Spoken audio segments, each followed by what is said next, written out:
I want to.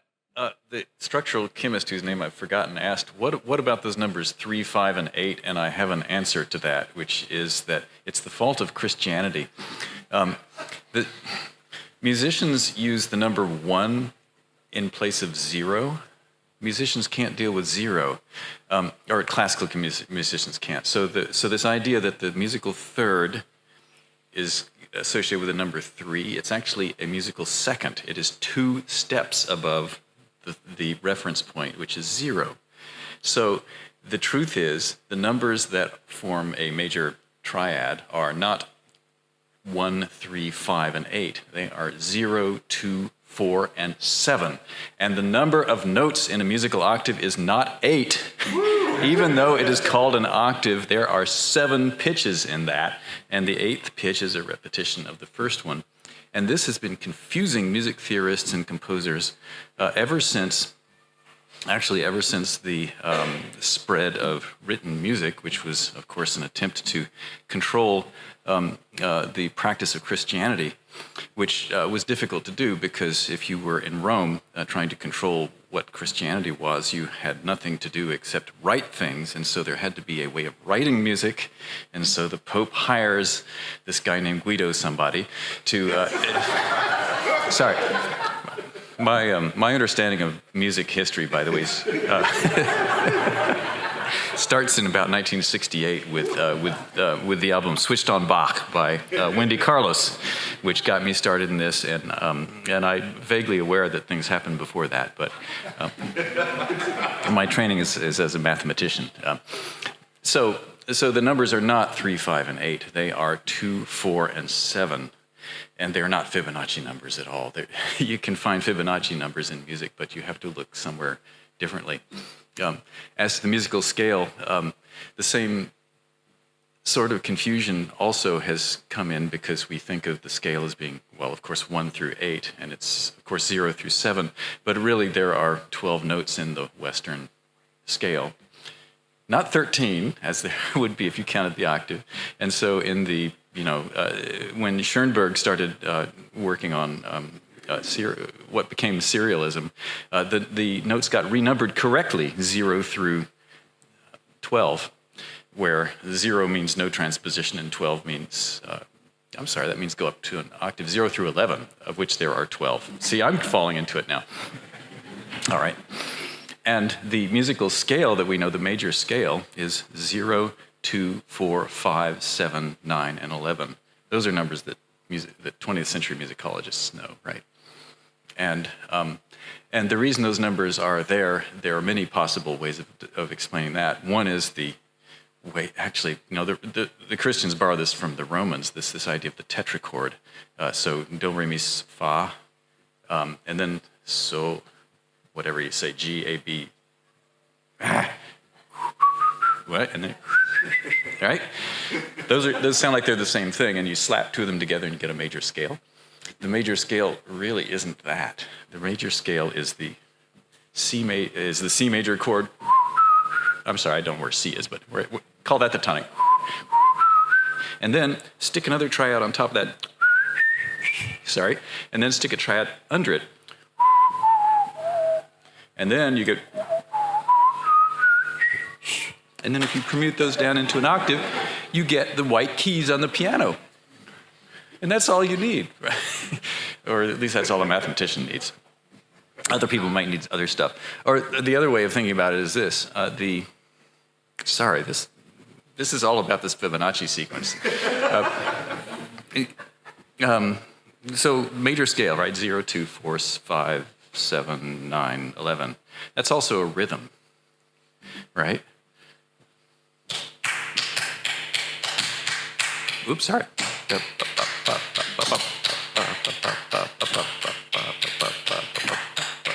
Isn't it cool? All right, use that.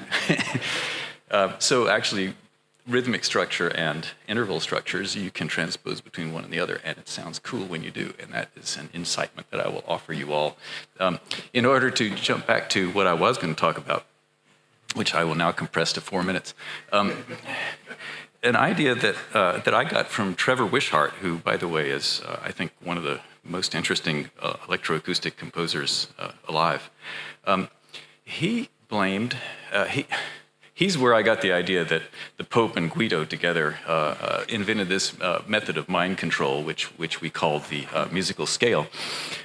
And his claim is that, and you can read this in the what's it called, on sonic art, this wonderful book that he wrote, says that actually, people can sing any frequency that you want that's within your range. There's no particular reason to slap your thing down to 7 possibilities. The only good reason for that is so that you can make someone else sing it the way you're singing it. And this was so that the Pope could make congregations up in who knows where, up among the Vikings or something, actually sing the correct pitches so that they would be making the right kind of magic. Because, of course, really the reason we sing in churches is magic. It's an attempt to bring down some sort of magical, supernatural thing, that power that's supposed to come to us when we sing these motets and stuff, right? But of course, if you sang the wrong pitches, you would be bringing down the wrong God. And that would be very dangerous. And then you could end up, in the wrong afterworld.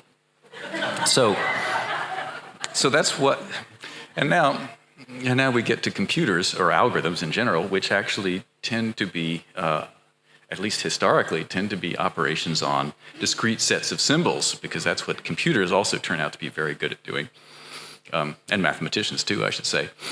And this is an incitement to think past the idea of algorithmic composition as a thing that operates strictly on symbols, and toward what we can do now, which is actually operate directly on sounds, which are the true stuff of music, and which it was not really possible to operate algorithmically on when I got started in this business in the 1980s.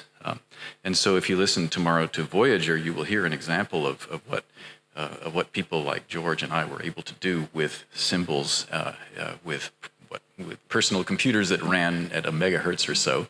Now you can do that same thing on individual audio samples, of which there might be 48,000 per second, and each of which might take one of say, 1 million possible values, right? And that's a much larger world of possibility in which you can do just about anything that you want now with computers that are now, 10,000 times more powerful than the ones we were using in the 80s, and which you can now put in your pocket. So that's an incitement that I want to throw out to everyone to start using your computers to really do the music that is not necessarily papal music, but is in fact sound music. And I will get off the stage now and let someone else talk. Thank you.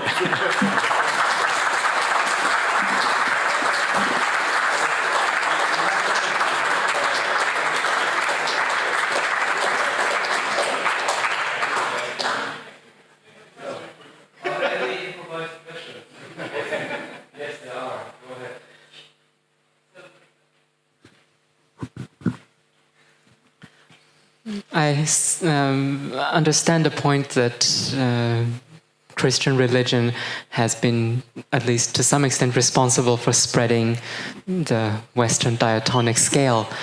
But in this perspective, the way you see it, why is it that so many other cultures also have heptatonic scales? I wish I knew the answer to that, and I don't. But what I will say is that our number 0, which I started with, isn't a Christian invention at all. That is Indian, and I think it came from a 5th century Indian philosopher, poet, mathematician, through the Arabs, so that we now call them Arabic numerals that we use, but it in fact is originally a Sanskrit invention. And yes, the Indian classical music also is and Balinese, gamelan music, they're all based on discrete sets of things. But then if you listen, for instance, to an alap in India or to a gamelan piece, you will not hear anything that you can put on a grid. So the fact that there are, in fact, blades that you hit to make specific pitches does force the thing into a discrete scale. But in fact, I think that much music, even that can be partly explained by those scales, in fact goes much beyond them. So you think that with the technological means that allow us to see the pitch space as a continuum and not as a discrete set, music will emancipate itself from the concept of discrete pitch classes?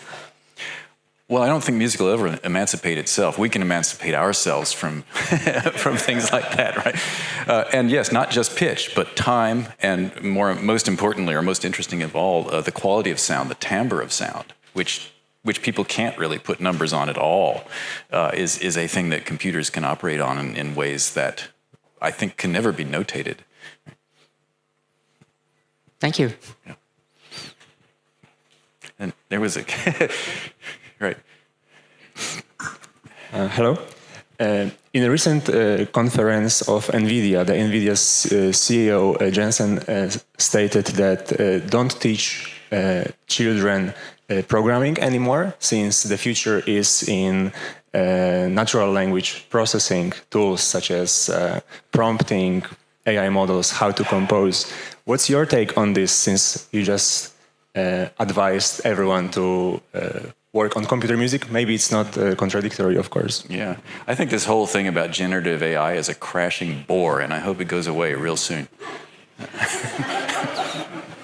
That might not share this opinion with many other people, but this whole ChatGPT thing, and all, the computer-generated music that's done by these generative algorithms, you punch a button and out comes this stuff, and you can listen to it, and it's okay.